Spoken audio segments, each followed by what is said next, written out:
दोस्तों, आप सबका अपने YouTube channel study with KP में स्वागत है। तो आज की इस वीडियो में हम लोग महासंग्राम सीरीज का अगला पार्ट लेकर के आए हैं। इसमें हम लोग क्या करते हैं, जितना भी महत्वपूर्ण प्रश्न रहता है उसको इसमें कवर करने का कोशिश करते हैं, जो कि आगामी वर्ष में अभी जितने भी एग्जाम होने वाले हैं CGPSC और CG व्यापम से रिलेटेड, जैसे कि CG पुलिस आरक्षक भर्ती है, फिर छात्रावास अधीक्षक, आरआई पटवारी, ADO, जो भी एग्जाम होने वाला है आगामी वर्ष में, उस दृष्टि से ये वीडियो बेहद महत्वपूर्ण है।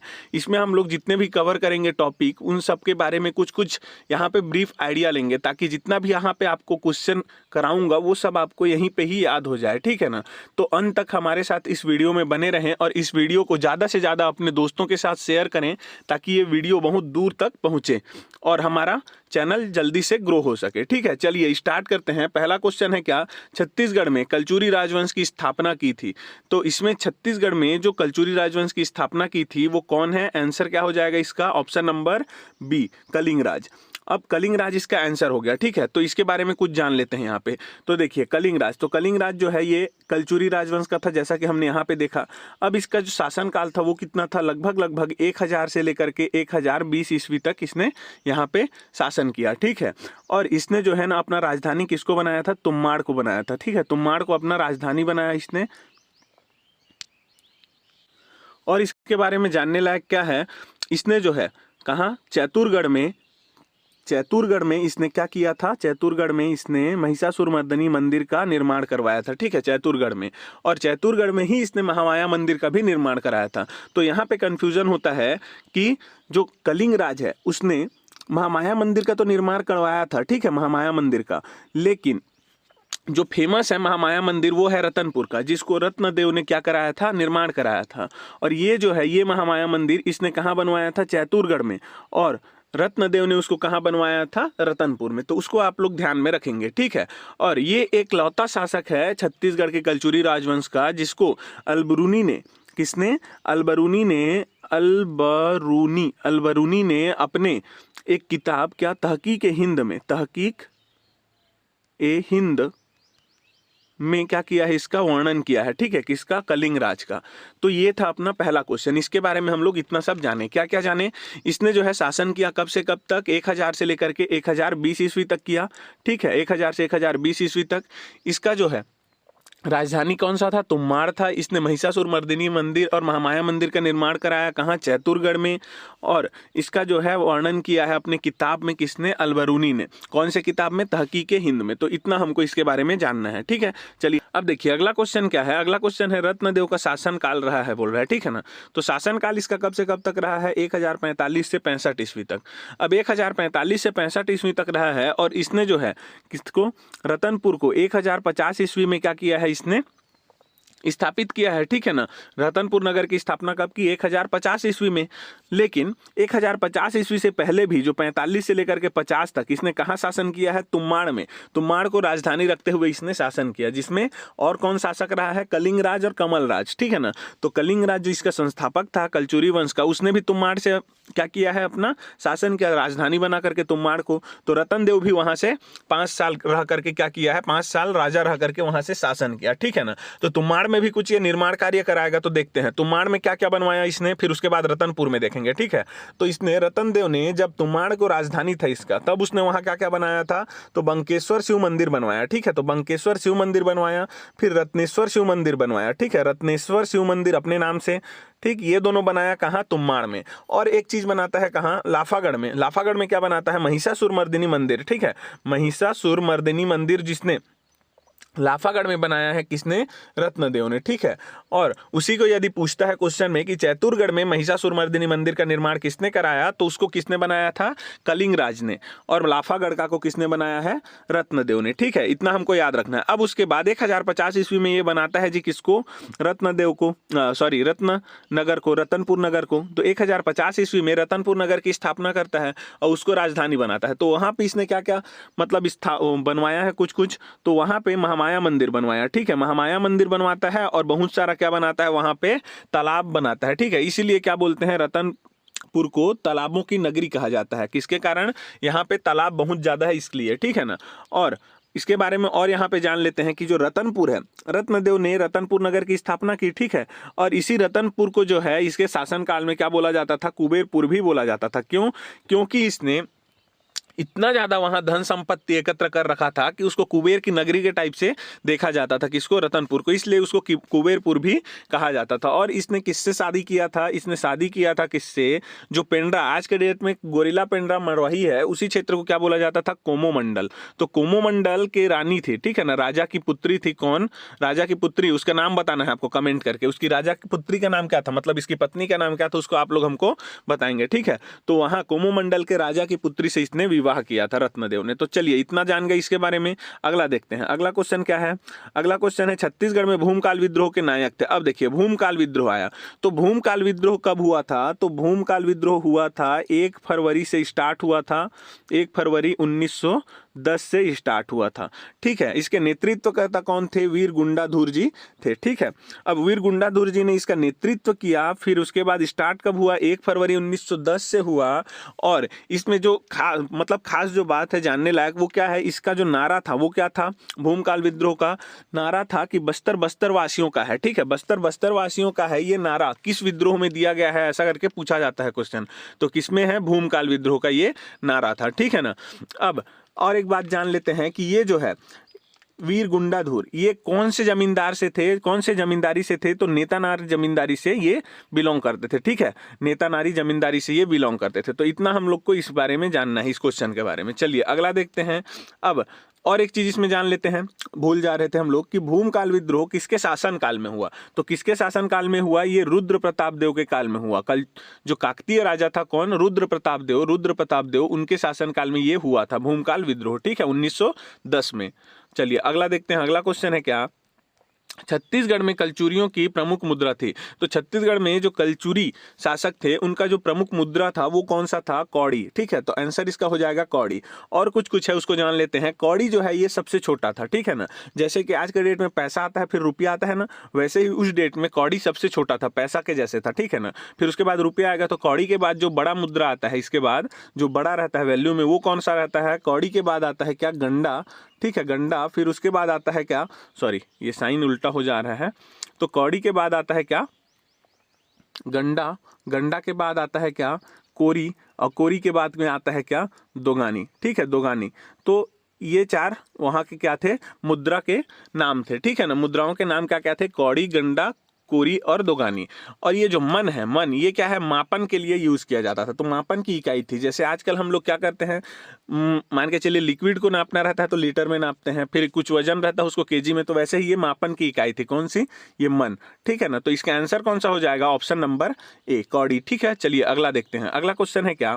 अगला क्वेश्चन है छत्तीसगढ़ में परलकोट का विद्रोह किसके शासन काल में हुआ? अब देखिए परलकोट का विद्रोह किसके शासन काल में हुआ? ये हो जाएगा इसका answer option number B, Mahipal Dev के शासनकाल में। ये कौन से वंश का राजा था? तो ये था काकतीय वंश का राजा। अब देखिए महिपाल देव के समय में हुआ परलकोट विद्रोह, और शासन किसका था? महिपाल देव का, काकतीय वंश का राजा है ये। इसका नेतृत्व किसने किया है? तो गेन सिंह देव ने, ठीक है ना, गेन सिंह ने किया था। तो इसको किसने, परलकोट विद्रोह को नेतृत्व किसने दिया था? तो गेन सिंह ने। अब गेन सिंह जो थे, ये तो हो गया इसका कौन नेतृत्व करता। और परलकोट विद्रोह हुआ कहाँ था? तो अबूझमाड़ क्षेत्र में, ठीक है। तो अबूझमाड़ क्षेत्र में ये क्या हुआ था? परलकोट विद्रोह हुआ था, ठीक है, अबूझमाड़ क्षेत्र में। अब अगला देखते हैं इसमें क्या है। अबूझमाड़ क्षेत्र में ये विद्रोह हो गया, गेन सिंह ने इसका नेतृत्व कर लिया। महिपाल देव इस समय शासक थे, तो इसको दबाया किसने? जो परलकोट विद्रोह है उसको। तो परलकोट विद्रोह को इसको दमन करता बोलेगा तो पैवे, ठीक है। तो पैवे ने इसको क्या किया था? पैवे ने इसको दमन किया था, ठीक है। और इस समय जो है परलकोट विद्रोह के समय में जो अंग्रेज अधीक्षक थे वो कौन थे जी? तो अधीक्षक थे कौन? अधीक्षक थे कौन? एग्न्यू, ठीक है। तो एग्न्यू ने इसको क्या किया था? एग्न्यू के शासनकाल में ये हुआ था, ठीक है, परलकोट विद्रोह। इतना हम लोग इसके बारे में जानेंगे। और जो इसके नेतृत्व करता थे किसके?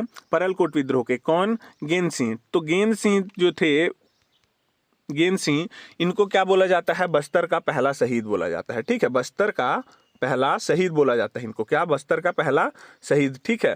और एक क्वेश्चन आता है क्या, छत्तीसगढ़ के स्वतंत्रता संग्राम का पहला शहीद बोलने से वीर नारायण सिंह, ठीक है, वीर नारायण सिंह देव। अब इसमें जो है ये बोल रहा है बस्तर का पहला शहीद, तो बस्तर का पहला शहीद कौन रहेगा? गेंद सिंह देव, ठीक है। तो इतना हमको इसमें याद रखना है। चलिए अगला देखते हैं। क्या अगला क्वेश्चन है, मराठों ने अपने शासन काल में छत्तीसगढ़ में कितने सूबेदार भेजे? अब आता है यहाँ पे क्या, सूबेदार। तो सूबेदार जो है ये कैसे आया रोल में? तो देखिए होता क्या है, सबसे पहले मराठों में शासक कौन आया था? यहाँ पे बिंबाजी भोसले आया। अब बिंबाजी भोसले के बाद में आया चिमर जी। चिमर जी जैसा ही उसका मृत्यु होता है फिर व्यंको जी आ जाता है, ठीक है, व्यंको जी। तो व्यंको जी मराठा शासक बनता है, लेकिन इसको छत्तीसगढ़ में राज करने का बिल्कुल भी इसको इंटरेस्ट नहीं था। ये नागपुर के गद्दी में बैठे रहना चाहता था, ठीक है ना। तो दोनों जगह का राजा बनने के कारण ये क्या करता है कि नागपुर के गद्दी में तो स्वयं बैठता है, लेकिन छत्तीसगढ़ जो रहता है उसके लिए क्या करता है, ये एक ठेकेदारी व्यवस्था चालू करता है। उसमें क्या करता है, छत्तीसगढ़ को ठेके पे दे देता है। ठेके पे कैसे देता है? जो ज्यादा पैसा देगा राजस्व वसूल के, जो जितना ज्यादा देगा उसको ये ठेके पे दे देता है राज करने के लिए उसको, ठीक है। और वही ठेकेदारी व्यवस्था को हम लोग क्या बोलते हैं उस डेट में? सूबेदार, ठीक है, सूबेदारी व्यवस्था बोला जाता था। तो ये सूबेदारी व्यवस्था किसने चालू किया बोलेगा? तो व्यंको जी ने किया, ठीक है। और सूबेदारी व्यवस्था कब से कब तक चला बोलेगा? तो 1787 से लेकर के 1818 तक ये चला था, ठीक है। 1787 से 1818 तक। और कितने सूबेदार हुए? तो 8 सूबेदार। और 8 सूबेदार हुए, ये कहाँ से पता चलता है?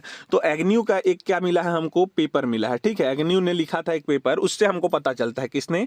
एग्न्यू ने, ठीक है। उससे क्या पता चलता है कि 8 सूबेदार यहाँ पे हुए हैं छत्तीसगढ़ में मराठों के शासनकाल में, ठीक है ना। और इसमें देखिए इतना तो हम लोग जान गए। अब उसमें और एक चीज जानने वाला क्या है कि जो सूबेदार व्यवस्था है, ये तो था सूबेदार और 8 सूबेदार हैं। तो इसमें पूछा जाता है कि पहला सूबेदार कौन है और अंतिम सूबेदार कौन था। तो इतना को अब बस आप लोग याद करके रखेंगे अच्छे से। तो सूबा, इसको मैंने आपको याद करा है। सूबेदार बोलेगा तो सूबे से क्या याद करना है? सूप।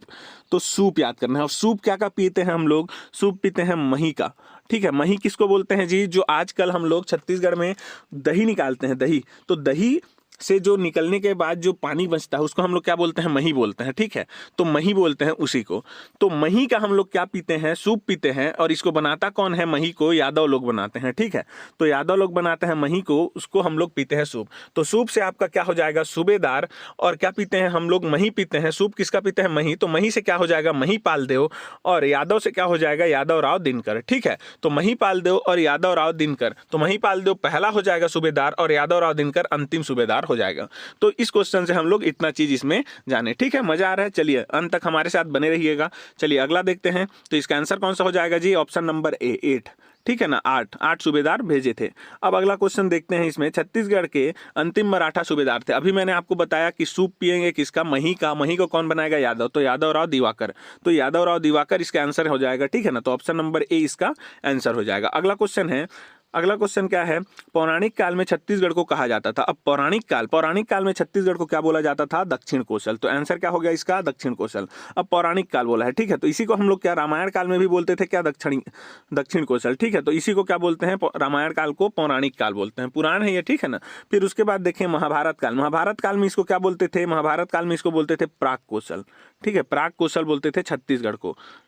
छत्तीसगढ़ क्या बोला जाता था? प्राक कोसल, ठीक। तो इतना हमको इसमें याद रखना है। चलिए अगला देखते हैं। अगला क्या है? ह्वेनसांग का सिरपुर आने का क्या कारण था? अब देखिए ह्वेनसांग, तो ह्वेनसांग सिरपुर कब आया था? इसको हम लोग देखे थे 639 ईस्वी में आया था। इसका कारण क्या था वो हम लोग नहीं देखे थे। तो 639 ईस्वी में ये आया था ह्वेनसांग, कहाँ? सिरपुर।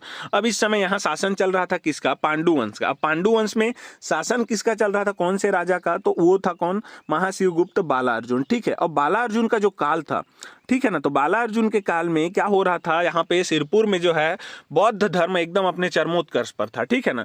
मानने के लिए वो मानता था शैव धर्म को बालार्जुन, लेकिन उसने सभी धर्म को संरक्षण दिया था। और ना यहाँ पे क्या चल रहा था उस समय? बौद्ध धर्म एकदम मस्त कंडीशन में चल रहा था। अब मस्त कंडीशन में चल रहा था तो वहाँ पे वो क्या करता है, जो ये ह्वेनसांग रहता है, ह्वेनसांग जो रहता है वो, अब देखिए जैसा कि आप लोग जिस चीज को मानते रहेंगे जिस एरिया में, वहाँ पे आपको उसी चीज में और आगे बढ़ाना जो है इजीली हो जाता है जी। जैसे कि आप लोग क्या कर रहे हैं, अभी तैयारी कर रहे हैं सीजी पुलिस का कि सीजी व्यापम का, जो भी परीक्षा का, ठीक है ना। तो उसी चीज में मैं आपको तैयारी कराऊंगा तो आप लोग आसानी से तैयारी करेंगे। लेकिन यदि मैं आपको उसको छोड़ के एसएससी का कराऊंगा तो आप लोग करेंगे क्या? नहीं। तो वैसे ही हुआ उस समय। क्या चल रहा था वहां पे? बौद्ध धर्म एकदम मस्त चल रहा था, मस्त कंडीशन में। तो ये क्या करता है, वेनसांग यहाँ पे आता है, कहाँ, सिरपुर में, और वहां पे क्या करता है, बौद्ध धर्म पहले से ही अच्छे खासा चल रहा था, और आता है ये और उसको क्या करता है, प्रचार करने लगता है। तो और तेजी से प्रचार होने लगता है। तो ये क्या करने आया था यहाँ पे आया था ये बौद्ध धर्म का प्रचार करने के लिए, ठीक है। कब आया था? 639 ईस्वी में। इसका शासनकाल किसका चल रहा था इस समय? तो बाला अर्जुन का, महाशिवगुप्त बाला अर्जुन का चल रहा था। कौन से वंश से था? पांडु वंश में, ठीक है। कौन से शताब्दी में आया था बोलेगा तो 7वीं शताब्दी हो जाएगा आंसर, ठीक है, 7वीं शताब्दी। और सन बोलेगा तो 639 ईस्वी, ठीक है। तो चलिए अगला देखते हैं। अगला क्वेश्चन क्या है यहाँ पे, छत्तीसगढ़ का कंडेल नहर सत्याग्रह कब चलाया गया? अब देखिए कंडेल नहर सत्याग्रह, तो कंडेल नहर सत्याग्रह कब चलाया गया था? तो कंडेल नहर सत्याग्रह चलाया गया था जुलाई में, ठीक है, जुलाई 1920 में, ठीक है। तो ये रहता है, देखिए आप लोग ढंग से यदि सोचेंगे तो जुलाई जो रहता है वो बरसात का महीना रहता है, ठीक है। तो इतना आप लोग ध्यान में रखेंगे कि जुलाई जो है बरसात का महीना रहता है। अब आगे मैं आपको बताता हूं इसमें कि इसका आंसर कौन सा हो गया जी, जुलाई 1920। तो आंसर कौन सा हो जाएगा? ऑप्शन नंबर बी, 1920, ठीक है। अब इसके बारे में हम लोग यहाँ पे जान लेते हैं कंडेल नहर सत्याग्रह। तो कंडेल जो है, कंडेल ये जो है धमतरी के एक गाँव का नाम है, इस कंडेल नहर, ठीक है। तो कंडेल एक ग्राम का नाम है, आसपास में उसका रुद्री और क्या है, माडम चिल्ली जगह भी है, ठीक है ना। तो वहां पे क्या बन रहा था, एक बैराज बन रहा था, ठीक है।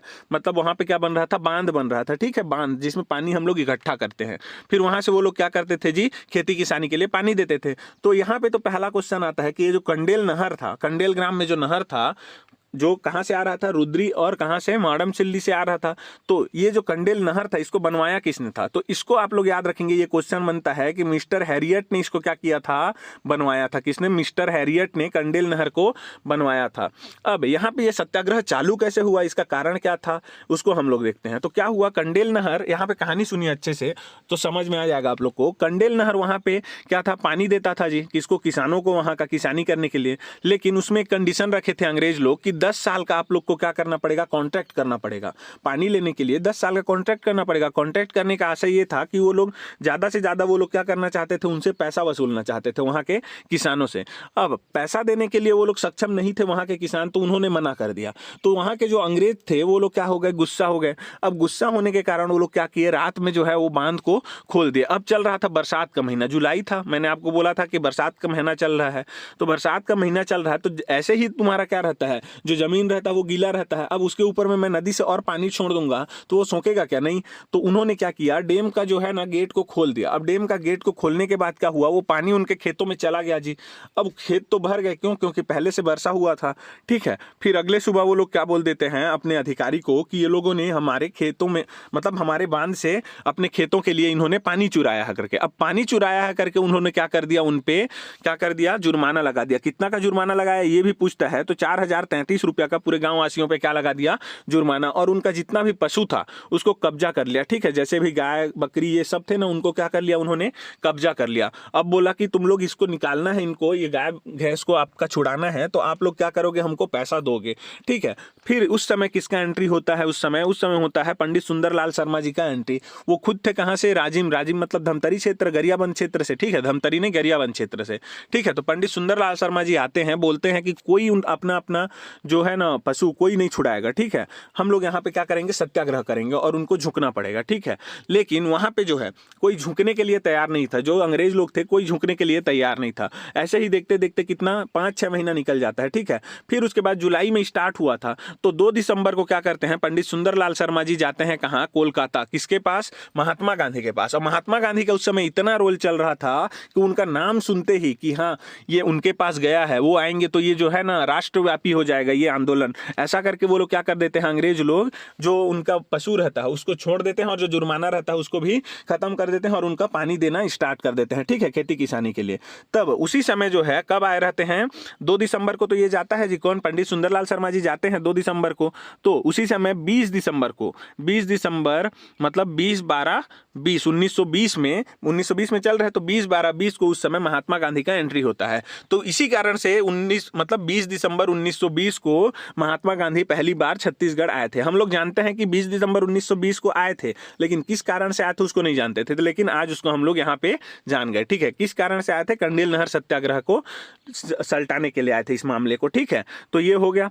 अब इसके बारे में हम लोग इतना जान गए कहानी, तो इससे आपको समझ में आ गया होगा। अब इसमें जो है नेतृत्वकर्ता कौन थे जो कंडेल नहर सत्याग्रह का, तो उसको आप लोग याद रखेंगे कि पंडित सुंदरलाल शर्मा जी ने इसका नेतृत्व किया। इसके सहायक कौन कौन थे इनके?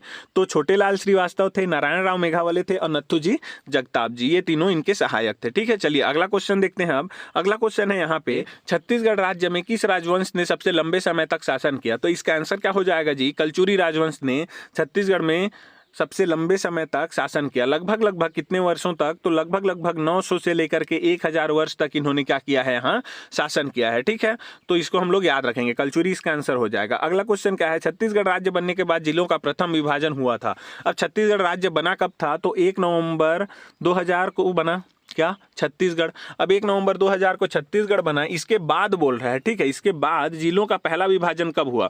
तो पहला विभाजन हुआ था वर्ष 2007 में। और इस समय कौन कौन से जिले जो है ना, कौन कौन से जिले बने थे? तो कौन कौन से? नारायणपुर जिला बना था और बीजापुर जिला, ये दोनों जो है उस समय क्या आए थे?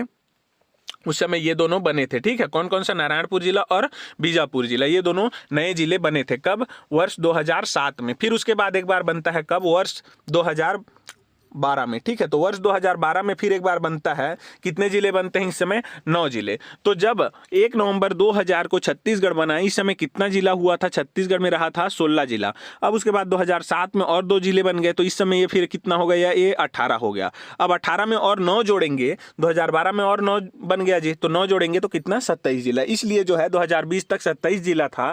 फिर 2020 में कौन सा बना जी? गोरिल्ला पेंड्रा मरवाही बन गया, तो उसके बाद वो 28 हो गया। फिर अभी वर्तमान में और 5 बन गए हैं, तो कितना? 33 जिले हो गए हैं छत्तीसगढ़ में। तो इसको हमको याद रखना है कि वर्ष 2007 में नारायणपुर और बीजापुर जिला बना था। ठीक है, और ये जो है छत्तीसगढ़ राज्य बनने के बाद जो है पहली बार जो है जिलों का विभाजन हुआ था। ठीक है ना, तो चलिए अगला देखते हैं क्वेश्चन क्या है। अगला क्वेश्चन है, छत्तीसगढ़ में स्वतंत्रता पूर्व कुल कितनी जमींदारियां थी? तो छत्तीसगढ़ में स्वतंत्रता से पहले कुल जो है 27 जमींदारियां थी। कितनी? 27 जमींदारियां थी। ठीक है ना, तो 27 जमींदारियां थी यहाँ पे छत्तीसगढ़ में। और परगने कितने थे? तो परगने कितने थे बोलेगा तो 9। अब स्वतंत्रता के पूर्व मतलब आप लोग इसको मान के चलेंगे 1947। तो क्वेश्चन में यदि बोलता है कि छत्तीसगढ़ में 1947 के पूर्व कुल कितनी जमींदारियां थी, तो कितना हो जाएगा? 27। और कुल कितने परगने थे बोलेगा तो 9। ठीक है, तो इसको हमको याद करके चलना है। चलिए अगला देखते हैं। अब अगला क्वेश्चन है, छत्तीसगढ़ की सबसे छोटी रियासत थी। अब छत्तीसगढ़ में क्या था? रियासत कितने थे? 14 रियासत चल रहे थे। ठीक है, तो 14 रियासत चल रहे थे टोटल स्वतंत्रता से पहले। तो इसमें सबसे छोटी जो रियासत थी वो थी कौन सी? शक्ति। तो इसका आंसर कौन सा हो जाएगा? ऑप्शन नंबर सी, शक्ति। ठीक है, तो चलिए अगला देखते हैं। अब अगला क्वेश्चन क्या है? राजनांदगांव में छत्तीसगढ़ महासभा का गठन किसने किया? तो छत्तीसगढ़ में जो है ना, राजनांदगांव में छत्तीसगढ़ महासभा का गठन किसने किया था जी? तो option number B, Khubchand Baghel ji ने इसको क्या किया था? राजनांदगांव में छत्तीसगढ़ महासभा का गठन किया था। ठीक है, तो इसका आंसर कौन सा हो जाएगा? Option number B. क्यों किया था छत्तीसगढ़ महासभा का गठन? छत्तीसगढ़, पृथक छत्तीसगढ़ राज्य की गठन की मांग को उठाने के लिए इन्होंने क्या किया था? खूबचंद बघेल जी ने छत्तीसगढ़ महासभा का गठन किया था। ठीक है, चलिए अगला देखते हैं क्या है। अगला क्वेश्चन है, सिरपुर के लक्ष्मण मंदिर का निर्माण किस शैली में हुआ है? ये आज का अपना लास्ट क्वेश्चन है। ठीक है, तो सिरपुर में लक्ष्मण मंदिर का निर्माण किस शैली से हुआ है? तो देखिए सिरपुर में जो है लक्ष्मण मंदिर है। अब लक्ष्मण मंदिर को बनवाया किसने था जी? तो बनवाया था इसको पांडु वंश की किसने? वाष्टा देवी ने। जो महाशिवगुप्त बालावर्जुन है ना, उनकी माता वाष्टा देवी ने इनको बनवाया था इसको। ठीक है ना, लक्ष्मण मंदिर को लक्ष्मण मंदिर बोला जाता है इसको, लेकिन है कौन सा? ये विष्णु मंदिर है। ठीक है, तो देखिए वाष्टा देवी ने इसको निर्माण कार्य चालू किया था, लेकिन इसको पूर्ण किसने किया था? तो महाशिवगुप्त बालार्जुन ने इसको पूर्ण किया था। और इसको जो है लक्ष्मण मंदिर को किसके याद में बनवाया था? वाष्टा देवी ने अपने पति हर्षगुप्त के याद में बनवाया था। ठीक है, और ये जो लक्ष्मण मंदिर है ये किससे? लाल ईंटों से बना है और नागर शैली में ये बनाया गया है। ठीक है, तो इसका आंसर कौन सा हो जाएगा? ऑप्शन नंबर बी, नागर शैली में इसको बनाया गया है। अब नागर शैली में बनाया गया है और इसमें जो है मूर्ति जो रखे गए हैं विष्णु भगवान का, वो किसका कौन से मतलब मटेरियल से बना है, तो ग्रेनाइट से ये बना है, ठीक है। तो ग्रेनाइट से बना है क्या, ग्रेनाइट से यहाँ का मूर्ति बना है और जो मंदिर है ये लाल ईंटों से बना है। अब देखिए नागर शैली से बना है, तो नागर शैली होता है, एक द्रविड़ शैली होता है, एक है बेसर शैली, ठीक है। इंडो ग्रीक भी शैली है, लेकिन हम लोग नागर और द्रविड़ को यहाँ पे देखेंगे। तो नागर और द्रविड़ में अंतर क्या है, देखिए आजकल का हम लोग जो है, हम लोग छत्तीसगढ़ में जैसे भी मंदिर देखते हैं उसमें क्या रहता है, ऐसे करके कुछ ऐसा रहता है ऐसे, तो ऊपर में ये क्या है, ऐसे करके त्रिकोण टाइप से रहता है ऐसे जी, ठीक है। ऐसे चोंची रहता है ना ऊपर में, और यहाँ पे झंडा लगा रहता है ऐसे करके।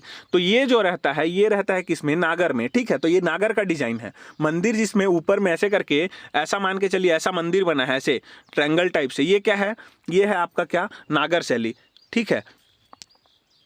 वहीं आपका यदि ये मंदिर जो है वो कुछ इस प्रकार रहे ऐसा करके, यहाँ से मैं यदि आपको इसको काट दूं ट्रायंगल को, तो ये क्या बन जाता है, ऐसे करके कुछ ऐसा शेप बनेगा। तो ये जो रहता है ये रहता है द्रविड़ियन शैली में, ठीक है, इसको बोलते हैं द्रविड़ शैली। तो देखिए होता क्या है, जैसे आप लोग मूवी देखे होंगे साउथ मूवी, जैसे आप लोग देखेंगे उसको क्या बोलते हैं, डीजे, जो अल्लू अर्जुन का डीजे मूवी है, उसमें जो है सबसे शुरू में वो मंदिर में पूजा करते रहता है, तो ऊपर में चढ़ता है, तो देखे होंगे वो मंदिर जो रहता है ऊपर से कुछ ऐसा रहता है फ्लैट, ठीक है। तो ऊपर में ऐसे उसको चलते बन रहा है, मतलब वो वैसा फ्लैट है, और ये ऐसा करके ऐसे रहता है। और इसमें जो है ना भगवान सबका इसे ऐसे, इसमें ऐसे ऐसे ऐसे ऐसे करके इसमें क्या रहता है, उसके दीवार पे, मंदिर के दीवार पे भगवान सबका मूर्ति बना रहता है, छोटा छोटा, गणेश भगवान, शंकर भगवान सबका, ठीक है ना। तो ये सब जो रहता है ये किस में रहता है, द्रविड़ शैली में। तो ये दोनों जो है मेन अंतर है, कैसा, ये जो रहता है नागर शैली ऐसे ट्रायंगल टाइप से रहता है, और ये जो द्रविड़ शैली रहता है कुछ ऐसा रहता है, ऊपर में ऐसा सपाट रहता है उसमें, ठीक है। तो ये दोनों में अंतर है। तो ये जो लक्ष्मण मंदिर है सिरपुर का, वो क्या सा था जी, नागर शैली से बना हुआ था, ठीक है। तो इसको हमको इसमें याद रखना है।